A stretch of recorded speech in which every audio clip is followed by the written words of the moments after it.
تو ایک تو 90 روز والا معاملہ ختم ہوا اور یہ بات سامنے آ گئی کہ 90 روز کی جو ڈیڈ لائن تھی وہ کراس ہو چکی، اور اب جو نئی 14 مئی کا جو انہوں نے ایک ٹائم فریم دیا ہے الیکشن کے لیے، تو اس میں یہ یقیناً 90 روز والی بات نہیں ہے۔ دوسرا یہ ہے کہ ہم یہ دیکھ رہے ہیں کہ سپریم کورٹ کی جو آج کی ججمنٹ ہے تو اس میں ایک جو اپروچ ہے ان کی وہ بالکل وہی ہے جو عدم اعتماد تحریک کے وقت تھی۔ اس میں بھی انہوں نے جو فیصلے کیے اس میں سب سے پہلا فیصلہ یہ کیا کہ ووٹنگ جو ہے اس پہ تاخیر نہیں ہوگی اور وہ اسی وقت پر ہوگی 12 بجے سے پہلے فیصلہ یہ تھا۔ دوسرا فیصلہ ان کا یہ آیا کہ قاسم سوری کی جو رولنگ تھی وہ کل عدم قرار دی گئی اور الیکشن اسمبلیاں بحال کی گئیں اور اسمبلی کو اسی حالت میں بحال کیا گیا جس حالت میں موجود تھی تاکہ وہ ووٹ آف نو کانفیڈنس پر فیصلہ کر سکے۔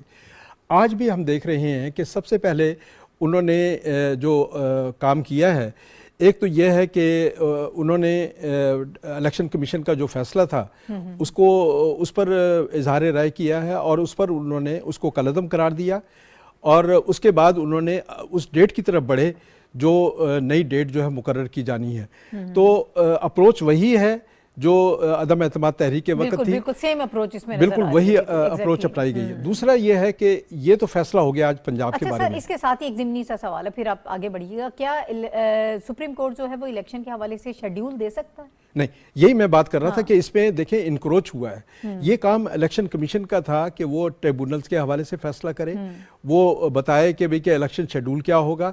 یہ کام الیکشن کمیشن کا ہے، یہ سپریم کورٹ کا کام نہیں ہے۔ دیکھیں وہ ایک آئینی ادارہ ہے، وہ اس کے کچھ فرائض اور ذمہ داریاں ہیں جو آئین نے متعین کی ہیں۔ جب آپ جب ان کی آئینی ذمہ داریوں میں انکروچ کریں گے تو پھر یقیناً آئین سے انحراف بھی تصور کیا جائے گا اور یہ ایک پرسیپشن بن جاتا ہے کہ فیصلے جو ہے آئین کے مطابق نہیں ہو رہے۔ تو اس لیے کوشش یہ کی جانی چاہیے تھی کہ ایسے فیصلے نہ ہوں جس میں آئین میں مداخلت جو ہے اس کا تاثر اور تصور ابھرے۔ ٹھیک ہے، اچھا اسی بات کو ہم مزید ذرا حکومت کا بھی موقف جان لیتے ہیں کہ پہلے تو کہا گیا تھا کہ ہم 3 رکنی بینچ پہ تحفظات ہیں تو اس فیصلے کو نہیں مانیں گے۔ اب حکومت کیا کہتی ہے؟ بلال اظہر کیانی صاحب اس وقت میرے ساتھ موجود ہیں، کوآرڈینیٹر ٹو پرائم منسٹر ہیں، ہم ان سے جان لیتے ہیں۔ السلام علیکم بلال اظہر کیانی صاحب۔ جی وعلیکم السلام۔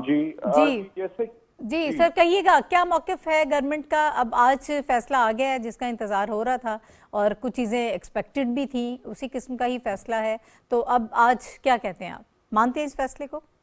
جی دیکھیے، بسم اللہ الرحمن الرحیم، دیکھیے جی جیسے کہ آج لاء منسٹر اعظم طارق صاحب بھی اپنی پریس کانفرنس میں کہہ رہے تھے فیصلے کے بعد کہ بہت انفارچونیٹ ہے کہ آج یہ حکومت کی اے جی کے تھرو، اے جی پی کے تھرو اور اٹارنی جنرل کے تھرو جو استدعا تھی کہ فل کورٹ یہ کیس کو سنے، اس کیس کو سنے تاکہ زیادہ کریڈیبل فیصلہ ہو، وہ بھی ریجیکٹ کی گئی۔ اس کے بعد پھر ایک آلٹرنیٹو یہ بھی پیش کیا گیا کہ آپ اگر فل کورٹ نہیں سنتے تو جو 9 ممبر کورٹ کے پہلے کیس میں انوالو رہے ان کو علیحدہ کر کے جو 6 نہیں انوالو رہے ان سے سنوا لیا جائے تاکہ کوئی سیمبلنس آف ٹرانسپیرنسی اس میں نظر آئے اور کسی قسم کی کوئی بائس کی یا سپریم کورٹ میں ڈیوائڈ کا منظر نہ پیش ہو۔ وہ بدقسمتی سے استدعا منظور نہیں ہوئی، اور آج جو یہ فیصلہ آیا اسی وجہ سے میرے نزدیک اس کی کریڈیبلٹی کافی دیکھتی ہے۔ اس سے مزید ہمیں خدشہ ہے کہ بجائے اس سے کہ ایک معاملہ سیٹل ہو وہ شاید مزید اس کے ہمیں جسے کہتے ہیں آپ انسرٹنٹی میں دھکیلے، اور یہ یقین کریں اگر یہ سپریم کورٹ میں یہ اس طرح کا ڈیوائڈ کا پرسپشن نہ ہو اور اگر کورٹ باقی میں سارے فاضل ججز کو اکٹھا کر لیتا اور اکثریتی ججز اس پہ فیصلہ کرتے تو وہ اس فیصلے کے اوپر تنقید کرنے کا کسی کو بھی حق نہ ملتا۔ بدقسمتی سے ہم نے دیکھا کہ جو فیصلہ فائزیتا صاحب اور جسٹس امین الدین نے میجورٹی آف 2 to 1 سے دیا تو موٹو کے کیسز کے متعلق، اس کو بھی پہلے سرکولر کے تھرو ریجیکٹ کیا گیا، آج اس کو آرڈر میں ڈسریگارڈ کیا گیا، پھر بعد میں ان 2 ججز کا جو 2 to 1 کی میجورٹی سے فیصلہ تھا سپریم کورٹ نے آج الیکشن کے فیصلے کے بعد اس کیس کو اس آرڈر کے اوپر ایک 6 ججز کا بینچ بنا دیا، جس میں صرف جسٹس اعجاز الاحسن صاحب بھی تھے اور مظاہر نقوی صاحب بھی تھے. مظاہر نقوی صاحب کا تو مزید ایک جسے کہتے ہیں کہ پرسپشن خراب کرتی ہے کورٹ کی, بیکاز ان کے اوپر آج جیسے کہ آپ جانتی ہیں سنگین الزامات ہیں جو کہ سپریم جوڈیشل کاؤنسل میں ابھی تک ڈیلیڈ ہیں, ان دا سینس کہ وہاں پہ ابھی تک اس کے متعلق میٹنگ نہیں ہوئی, ان ایلیگیشن کا جائزہ نہیں لیا گیا. اس کے متعلق کل ہی جسٹس فائز عیسیٰ اور جسٹس طارق مسعود نے ایک خط بھی لکھا ہے باقی سپریم جوڈیشل کاؤنسل کے ممبران کو. تو دیکھیے اس طرح کے حالات میں جب آپ 2 فاضل ججز کے آرڈر کو ریویو کرنے کے لیے 6 ممبر بینچ بھی بنا لیں گے, جس میں جن ججز نے انیشلی آرڈر آتھر نہیں کیا آپ ان کو بھی شامل نہیں کریں گے, اور اس طرح جس طرح کہ ہم دیکھ رہے ہیں کہ ایک اکثر ایک تاثر آ رہا ہے کہ لائک مائنڈیڈ ججز سے بار بار فیصلے آ رہے ہیں, تو مزید یہ پرسپشن ہوا لے رہی ہے اور اس سے یقیناً یہ معاملات سلجھیں گے نہیں جی, الجھیں گے. باقی آج غالباً کیبنٹ کی میٹنگ جی بالکل, ہاں, اور شاید پارلیمنٹ کے فلور پہ بھی کچھ باتیں متوقع ہوں, تو اس پہ آپ کو آگے مزید حکومت کا موقف کلیئر ہوگا. جیسے کہ آپ جانتی ہیں ابھی فیصلہ اناؤنس ہوئے میرے خیال سے شاید 2 گھنٹے بھی نہیں ہوئے, تو جیسے ہی آپ کو یقیناً اس میں حکومت کا اور واضح موقف کلیئر ہوگا. مگر جو ہمارا جو خدشہ تھا انیشلی کہ ایک اس طرح اس 3 ممبر بینچ سے اگر کوئی بھی فیصلہ آئے گا تو اس سے ایک انسرٹنٹی کم ہونے کے بجائے بڑھے گی, وہ بدقسمتی سے لگ رہا ہے جی ایسا ہی ہوا ہے. ٹھیک ہے. اچھا کیانی صاحب, چونکہ معاشی معاملات کو آپ دیکھتے ہیں اور اس معاملے میں الیکشن میں تو بالکل ڈائریکٹلی ظاہر ہے کہ یہ ساری چیزیں انوالو ہیں. 21 ارب روپے کا کہا گیا ہے سپریم کورٹ کی جانب سے کہ وہ فنڈز جو ہیں وہ فراہم کیے جائیں. سیکیورٹی کے بھی ایشوز جو ہیں وہ بہت امپورٹنٹ ہیں. تو یہ معاملات ان کو کیسے دیکھ رہے ہیں؟ کیا یہ ایک بڑا چیلنج ہے حکومت کے لیے؟ جی دیکھیے, جو فائنینشیل جو سچویشن ہے اس کے حوالے سے جب پہلے الیکشن کی ڈیٹ اناؤنس ہونے کے پروسیس میں جب الیکشن کمیشن نے بھی ان پٹ مانگی وزارت خزانہ سے, تو انہوں نے اپنی ان پٹ فراہم کی کہ کیا مالی معاملات ہیں اور کیا فنڈ کی سچویشن ہے. اسی طرح سپریم کورٹ نے بھی جب مانگی تو وہ بھی فراہم کی گئی معلومات اس حوالے سے. اب یہ ایک آرڈر آیا ہے اور دیکھیے جیسے کہ میں نے آپ کو کہا کہ اس کے جتنے بھی پہلو ہیں اس کے اوپر ایک حکومت کا ایک موقف ہوگا, اس میں یہ بھی ایک پہلو شامل ہوگا. تو جو پوزیشن حکومت کی ویسے تھی, جو گراؤنڈ سچویشن حقیقت میں ہے, وہ تو پہلے ہی حکومت واضح کر چکی ہے. اب یہ جو آرڈر آ گیا تو اس کے ابھی اوپر جو حکومت کا رد عمل ہوگا یا حکومت کا جو ایک پوزیشن ہوگی, جو بھی اسٹریٹجی بنائی جائے گی, بھی شامل ہے, وہ انشاءاللہ کلیئر ہوگا.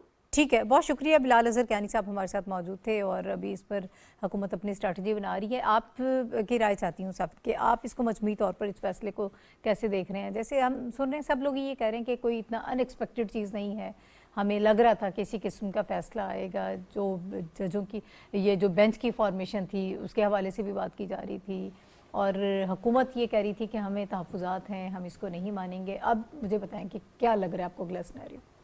دیکھیے ناہید, انصاف ہو یہ ضروری ہے, لیکن انصاف ہوتا ہوا نظر آئے یہ اس سے بھی زیادہ ضروری ہے. یہ ایک میں سیاسی پہلو ہی پہ اس فیصلے کے حوالے سے بات کروں گا. مقصد اگر سیاسی استحکام ہے اور سیاسی ہیجان میں اگر کمی ہے اس پورے پروسیڈنگ کا, جو عدالتی پروسیڈنگ ہے یا جو پی ٹی آئی جو پٹیشنر ہے جو عدالت گئی تھی, اگر اس فیصلے کے ذریعے ہم نے پاکستان کی سیاست میں وہ ٹھہراؤ لانا اگر ہمیں مقصود تھا یا ہے, تو بدقسمتی سے ہمیں کہنا پڑ رہا ہے کہ اس فیصلے کے نتیجے میں یہ مقصد پورا ہوتا ہوا نظر نہیں آ رہا. آپ جانتی ہے کہ اس وقت وفاقی کابینہ کا اجلاس ہو رہا ہے اور گزشتہ 24 گھنٹوں کے اندر یہ وفاقی کابینہ کا دوسرا اجلاس ہے, اور اس کا ایجنڈا یہی ہے جو عدالت میں جو پروسیڈنگ ہو رہی ہے, لارجر بینچ جو اس وقت بیٹھا ہے اس کو بھی دیکھا جا رہا ہے. اور آج جو 2-3 گھنٹے پہلے جو انتخابات کے حوالے سے جو فیصلہ سامنے آیا ہے, جو آپ کے بقول متوقع فیصلہ تھا, تو اس پہ غور و خوض کیا جائے گا. اور ہمیں یہ بات ذہن میں رکھنی چاہیے کہ جس طرح عدلیہ کو آئین پاکستان نے اختیارات دیے ہیں اور ان کی ایک جورسڈکشن مقرر ہے, اسی طرح ایگزیکٹو کو بھی اختیارات حاصل ہے اور ان کا جورسڈکشن اور ان کے اختیارات کا تعین بھی اسی آئین پاکستان نے کیا ہے. مقننہ کا اپنا جو ہے ان کی اپنی ایک اہمیت ہے. آپ جانتی ہے کہ قومی اسمبلی کا اجلاس بھی اس وقت ہو رہا ہے, پارلیمان کا اجلاس. تو اب ہم نے یہ دیکھنا ہے کہ ایک تو سیاسی بیانات ہمارے سامنے ہے کہ میاں نواز شریف صاحب نے تو قبل از وقت ہمیں بتا دیا تھا کہ ان 3 رکنی بینچ پہ انہیں اعتماد نہیں ہے, اور انہوں نے ماضی کی نظیریں دیکھ کے ہمیں بتایا تھا کہ کیوں انہیں اعتماد نہیں ہے, کہ ان جج صاحبان کے فیصلے عموماً شریف خاندان یا مسلم لیگ کے خلاف ہی وہ سامنے آئے ہیں. اب یہ اتفاق بھی ہو سکتا ہے اور انصاف بھی ہو سکتا ہے, لیکن بات وہی کہ اگر اعتراض ہے کسی کو تو یہ ایک حق بنتا ہے کہ پھر بینچز میں تبدیلی لائی جا سکتی تھی, لیکن وہ نہیں لائی گئی. اور میں نے آپ کے پروگرام میں کسی اور پروگرام میں بھی یہی کہا تھا کہ دیکھیں اس میں سب سے زیادہ زور جو تھا وہ فل کورٹ بنانے پہ تھا. بالکل ایسے ہی ہے. لیکن یہ استدعا جو ہے موجودہ چیف جسٹس صاحب کافی مدت سے نہیں مان رہے. 63A کا معاملہ ہو تب بھی استدعا کی گئی تھی کہ یہ جو تشریح ہوئی ہے فلور کراسنگ کے حوالے حد تک تو تمام سیاسی جماعتیں متفق تھی کہ ہاں نااہلی ہو سکتی ہے, لیکن 25 اراکین کا پنجاب اسمبلی میں ووٹ کاؤنٹ نہ ہونا وہ اس میں کچھ سیاسی جماعتوں کا خیال ہے کہ یہ آئین کی تشریح نہیں بلکہ آئین میں اضافہ کیا گیا ہے. آئین کے شک کی جو ہے اس میں تحریف کی گئی ہے یا اس میں اضافہ ہوا ہے, تبدیل کیا گیا ہے. یہ اس لیے فل کورٹ کا مطالبہ ہوا, چیف جسٹس صاحب نے نہیں مانا. حمزہ بمقابلہ پرویز الہی کیس میں بھی یہی ہوا, فل کورٹ بنانے کی استدعا ہوئی, وہ نہیں مانی گئی.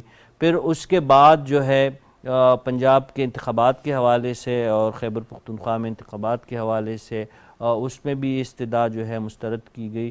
اور آج فیصلہ تو آ گیا ہے, لیکن آپ دیکھ رہی ہے کہ وزیر قانون جو پاکستان کے ہے اعظم طاہر صاحب, انہوں نے ناپسندیدگی کا اور افسوس کا اظہار کیا ہے.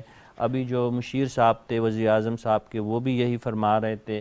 اور جو وفاقی کابینہ کا اجلاس ہے اور جو کل وزیر اعظم صاحب کا قومی اسمبلی کے فلور آف دا ہاؤس ان کا جو لب و لہجہ یا جو ان کے شکوے شکایتیں تھی اس کو بھی ہم نظر انداز نہیں کر سکتے. اور آخری نقطہ جو ابھی تھوڑی دیر پہلے رانا ثناء اللہ صاحب اور اس سے پہلے آئین ساز جماعت کے نمائندے بلاول بھٹو صاحب جو فرما کے گئے ہیں کہ اگر اداروں نے اپنی جورسڈکشن کا لحاظ نہیں رکھا, جو ریڈ لائنز ہے اداروں کے بیچ میں جو آئین نے کھینچے ہیں, اگر ان کی پاسداری نہیں کی گئی تو پھر خدا نخواستہ ایمرجنسی اور مارشل لاء ہی کی باتیں بھی ہو رہی ہے. تو یہ انتہائی تشویشناک صورتحال. ایسا کوئی خطرہ جو ہے وہ آپ کو نظر آ رہا ہے؟ اس وقت ہمیں امان اللہ کنرانی صاحب نے جوائن کیا, سابق صدر سپریم کورٹ بار ہیں, ابھی کچھ ہی دیر میں ہمیں وہ جوائن کریں گے.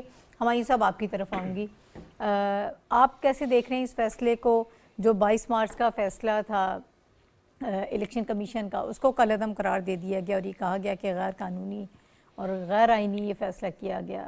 دیکھیں یہ معاملات تو شروع ہوتے ہیں فروری سے, اور اس کے بعد ہم نے دیکھا کہ مختلف موقعوں پہ خود عدلیہ کے اندر اس قسم کی آوازیں اٹھیں, ایک دوسرے کے جو فیصلے تھے ان کے اوپر جو بات کی گئی, تو یہ اس چیز کی طرف اشارہ کرتا تھا کہ ایک جو کانفیڈنس ہے, اور کانفیڈنس کس پہ, یہ ہماری سب سے بڑی عدالت ہے, اور اگر اس کے اندر سے ہی مختلف فاضل جج صاحبان جو ہیں وہ اعتراضات کر رہے تھے, مختلف چیزوں کے اوپر اختلافی نوٹ دے رہے تھے, یہ ساری چیزیں اس چیز کی طرف اشارہ کرتی تھیں جو ہم پہلے کئی دفعہ کر چکے. ربیع رشید صاحب نے اس کی طرف اشارہ کیا, جو آپ کا ہوتا ہے کہ آپ کے جو مختلف ادارے ہیں, سیپریشن آف پاور کا جو مین کانسیپٹ ہے کہ آپ کا ایک ادارہ عدلیہ جو ہے, آپ کا ایگزیکٹو جو ہے, جو کیبنٹ کے فیصلے ہیں وہ بھی ایگزیکٹو کا حصہ ہے, اور دوسری جو آپ کی باقی ادارے ہیں ان کے اندر اگر وہ ایک دوسرے کے اندر بریچ نہ کریں اس وقت جمہوریت چل سکتی ہے.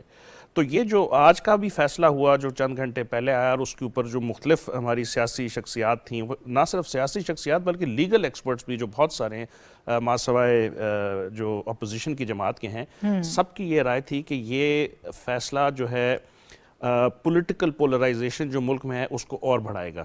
اس کا پورا مقصد کیا تھا، الیکشن کرانے ہم نے کس لیے تھے، تاکہ جو ملک اس وقت ایک بڑے معاشی سیکیورٹی اور پولیٹیکل انسٹیبلٹی کے اندر سے گزر رہا ہے اور اس کی وجہ سے جو آئینی بحران ہے اس کو ختم کیا جائے۔ اس فیصلے کی اوپر جو رد عمل آیا اور جو ہمیں نظر آ رہا ہے مختلف حلقہ احباب سے، وہ یہ ہے کہ یہ پولیٹیکل پولرائزیشن کو مزید بڑھائے گا۔ اگر الیکشن ہو بھی جاتے ہیں مئی کے اندر، تو اس میں جو بھی پارٹی پنجاب میں آتی ہے وہ کیا کرے گی؟ آپ فیڈرل الیکشن کس طرح ہوں گے؟ کیا فیڈرل والے اس کے اوپر بلیو کریں گے؟ کیا پارٹی پی ٹی آئی وہاں پہ جیت جاتی ہے تو اپوزیشن اس کو مانے گی؟ اگر اپوزیشن وہاں پہ جیت جاتی ہے تو پی ٹی آئی اس کو مانے گی؟ تو ہمارا مقصد پورا الیکشن کرانے کا یہی تھا کہ کسی طرح پولیٹیکل انسٹیبلٹی جو آئی ہوئی ہے اس کو ختم کیا جائے۔ وہ اس فیصلے سے ختم ہوتی ہوئی نظر نہیں آ رہی، بڑھتی ہوئی نظر آ رہی۔ ٹھیک ہے، اچھا اسی بات پہ مزید ہم امان اللہ کنرانی صاحب کو بھی شامل کر لیتے ہیں گفتگو میں، سابق صدر سپریم کورٹ بار ہیں۔ السلام علیکم امان اللہ صاحب، مجھے سن پا رہے ہیں سر آپ؟ جی جی بالکل بالکل سر، یہ ایک تو یہ فیصلہ اس کو آپ کس طرح سے دیکھ رہے ہیں؟ دوسرا ابھی ایک سٹیٹمنٹ آئی ہے chairman executive committee Pakistan bar council Hasan Raza Pasha صاحب کی، وہ یہ کہتے ہیں کہ اس فیصلے سے واضح طور پر گروپنگ سامنے آ گئی ہے ادارے کی، اور دوسرا یہ ہوا ہے کہ کورٹ نے الیکشن کمیشن کے بھی اختیارات کو خود استعمال کیا ہے اور انہوں نے شیڈیول دے دیا، یہ ان کو نہیں دینا تھا۔ بسم اللہ الرحمن الرحیم جی، پہلے تو میں اس بات کو واضح کروں، میرے نزدیک، کیونکہ میرے نزدیک سپریم کورٹ کا چاہے کوئی بھی جج ہو، چاہے چھوٹے آخری باٹم میں بیٹھا ہو، 15 نمبر پر ہو یا 16 نمبر پر یا 17 نمبر پر ہے، اور چیف جسٹس برابر ہے جی، کیونکہ میرے نزدیک میرے سامنے آئین کا آرٹیکل 176 ہے۔ آرٹیکل 176 سپریم کورٹ کا جو تشریح کرتا ہے، اس میں وہ چیف جسٹس ججز دونوں کو برابر کرتا ہے۔ تو آئین میں چیف جسٹس کیا الگ سے کوئی حیثیت نہیں ہے، وہ تمام ججوں کے ساتھ برابر ہے۔ ٹھیک ہے، تو میرے سامنے جو اس وقت قانون کے نظر میں جو چیزیں سامنے آئی ہیں، وہ 7 جج بینچ بنا تھا، اور 7 ججوں کے اندر سے 2 ججوں نے اپنا ججمنٹ پہلے لکھ کر دے دیا کہ یہ قابل سماعت نہیں ہے۔ جب انہوں نے یہ لکھ کر دیا تو ہمارے چیف جسٹس صاحب نے ان کو بینچ سے نکال دیا۔ اس کے بعد 2 جج صاحبان دوسرے تھے جنہوں نے پھر لکھ کر دیا جناب یہ قابل سماعت نہیں ہے، ہم لوگ نہیں بیٹھیں گے۔ تو کیونکہ جو 2 جج تھے 9 میں سے، وہ پہلے ایکسکیوز کر چکے تھے کہ جی ہمارے اوپر اعتراض آیا ہے، ہم جو ہے وہ بینچ کو چھوڑ کے جا رہے ہیں۔ تو بقیہ 7 ججوں میں سے جو رائے آئی ہے، جو فیصلہ آیا ہے، اس کے اندر جو ہے وہ جو ایس ایم سی کیس ہے، وہ 1/2023 وہ ڈسمس ہو چکا ہوا ہے۔ ٹھیک ہے، تو اس ڈسمس ہونے کے بعد 3 کا جو فیصلہ ہے، یہ سپریم کورٹ کا فیصلہ نہیں ہے، یہ 3 کی رائے ہے۔ فیصلہ 4 کا پہلے آ چکا ہے، تو اس کو سپریم کورٹ کا فیصلہ کہنا ہی میرے نزدیک سپریم کورٹ کی توہین ہے، نمبر 1۔ ٹھیک ہے، دوسری بات یہ ہے، میری گزارش ادب سے، 29 مارچ کو سپریم کورٹ کے اپنے یہ بینچ نے یہ قرار دیا کہ سو موٹو کے جو ہے کاروائی ہے، جو وہ اس کو suo motu S M C جو میں کہہ رہا ہوں ایس ایم سی 4 2022 جو قاضی فائز صاحب کے سامنے تھا، اس ایس ایم سی 4 کے اندر جو فیصلہ ہوا وہ یہ ہے کہ آپ جو ہے کوئی سو موٹو کاروائی مزید نہ کریں کسی بھی کیس میں۔ بالکل، ہاں۔ اور جب ایک فیصلہ آیا ہے تو آئین اور قانون اور قواعد ہیں سپریم کورٹ رولز کے 1980 کے، آئین میں بھی کوئی ایسا پروویژن نہیں ہے۔ 185 ہے، 184 ہے، 183 ہے، اس کے اندر جو طریقہ کار موجود ہے، اس میں یہ کہیں نہیں ہے سپریم کورٹ کے فیصلے کو سپریم کورٹ کے اندر چیلنج کیا جائے گا، یہ کہیں نہیں ہے، سوائے اس کے کہ سپریم کورٹ کے فیصلے کو آپ ریویو میں اسی بینچ کے سامنے چیلنج کر سکتے ہیں۔ آپ کا فیصلہ چاہے 6 جج بیٹھ کر کچھ اور کہیں یا چاہے دونوں صورتوں میں سب غیر آئینی غیر قانونی عمل ہے۔ قاضی صاحب کا ججمنٹ اپنی جگہ پر موجود ہے، جس میں یہ ہے کہ سو موٹو کاروائی نہیں ہو سکتی، اور جب یہ فیصلہ آیا آج 6 ججوں نے بیٹھ کر اس کو بھی ختم کرنے کی کوشش کی ہے۔